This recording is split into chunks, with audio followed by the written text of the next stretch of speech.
এই পৃথিবীতে সবথেকে বড় সত্য হলো, স্বার্থ ছাড়া কেউ কারোর সঙ্গে সম্পর্ক গড়ে তোলে না।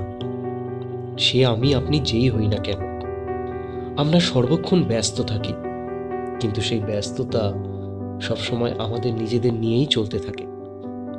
অন্যের কথা আমরা ভুলেও দেখি না।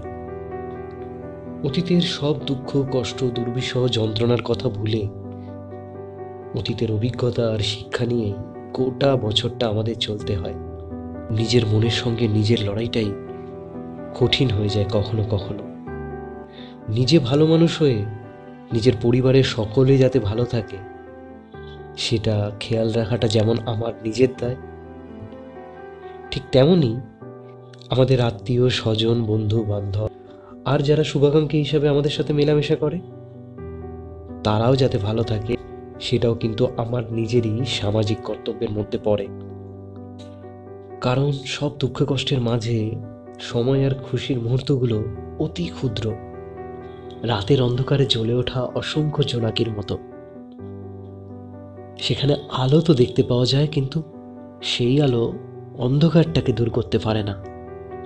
খুশিও আমাদের কাছে সেরকমই, অতি ক্ষুদ্র, অতি সামান্য। আমরা সেই মুহূর্তটাতে আনন্দ তো পাই, কিন্তু সেই আনন্দ হয়তো খুব সাময়িক, আমরা সেটা দীর্ঘক্ষণ ধরে রাখতে পারি না। দৈনন্দিন কর্মব্যস্ততার জীবনে আবার সেই মুহূর্তগুলো কোথায় যেন হারিয়ে যায়। তাই খুশির মুহূর্তগুলো যতটা পারা যায় এইভাবেই না হয় উপভোগ করে নিলাম। আমরা চাওয়া পাওয়াতে বিশ্বাস করি, কিছু পাবো তবেই কিছু দেব, কিন্তু কিছু কিছু ক্ষুদ্র ক্ষুদ্র খুশির মুহূর্ত চাওয়া পাওয়ার এই গণ্ডিটাকে ছাপিয়ে যায়।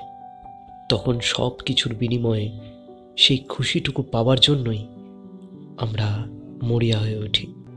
আর তাই তো এইভাবেই আমরা সমস্ত খুশির মুহূর্তগুলোকে মনের মধ্যে ফ্রেমবন্দি করে রাখতে ঠিক এইভাবেই মিলিত হই।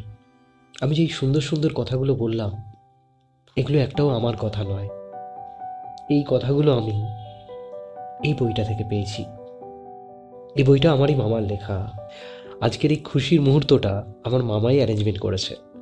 তাই তার ডাকে সাড়া দিয়ে আমরা সবাই একসাথে আজকের দিনটা আনন্দ করলাম।